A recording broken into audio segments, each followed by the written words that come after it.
ಕಾಟೇರಮ್ಮನ ದೇವಾಲಯಕ್ಕೆ ಇವತ್ತು ಭೇಟಿ, ತಾಯಿಯ ದರ್ಶನ ಪಡೆಯೋಣ. ಹಿಂಗೆ ಹೋದರೆ ಇಲ್ಲಿ ಜನಗಳಾಗಲೇ ಸಿಕ್ಕಾಪಟ್ಟೆ ಜನ ಬಂದಿದ್ದಾರೆ. ಕುರಿನೂ ಸಹ ರೆಡಿ ಮಾಡಿ ಇಟ್ಕೊಂಡಿದ್ದಾರೆ ಕತ್ತರಿಸೋಕ್ಕೆ. ಇದೆ ಕಾಟೇರಮ್ಮ ದೇವಾಲಯಕ್ಕೆ ಬಂದರೆ ಹಿಂಗೆ ಇಲ್ಲೆಲ್ಲ ಸಿಗ್ತಾಯಿದೆ. ಇದು ಕಾಟೇರಮ್ಮನ ದೇವಾಲಯದ ಹೊರಗಡೆನ ದೃಶ್ಯಗಳು. ಇಲೆ ಕೋಳಿಗಳು ಎಲ್ಲ ಕತ್ತರಿಸ್ತಾರೆ.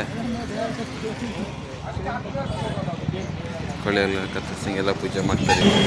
ಕಾಟೇರಮ್ಮನ ಬಲೆ ಕೊಡೋಕ್ಕೆ ಒಂದು ಟಗರು, ಕೊಂಬಿನ ಟಗರು ಬಂದಿದೆ. ಕೊಂಬಿನ ಟಗರು ಕಾಟೇರಮ್ಮನಿಗೆ ಬಲಿ ಇವತ್ತಿದು. ಸಾಕಿರೋರು ನೀವೇ ಬಲಿ ಕೊಡ್ತಾ ಇರೋದಾ?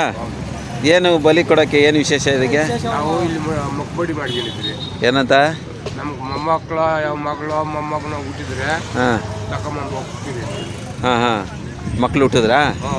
ಅದು ಪೂಜೆಗೆ ಹೋಗಿದ್ದಾರೆ. ಅದಕ್ಕೆ ಹೋಗಿ ಟಗರ್ನ ಇಲ್ಲಿ ತಾಯಿಗೆ ಅರ್ಪಣೆ ಮಾಡ್ತಾ ಇದ್ದೀರಾ? ಒಳಗಡೆ ಇವರೆಲ್ಲ ಇದ್ದಾರೆ. ಇವರು ಸಹ ಒಂದು ಕೋಳಿಗೆ ಇವಾಗ ಆಹುತಿ ಕೊಡ್ತಾ ಇದ್ದಾರೆ. ಕಾಟೇರಮ್ಮನಿಗೆ ಇವಾಗ ಬಲಿ ಆಗ್ತಾ ಇದೆ ಕೋಳಿ.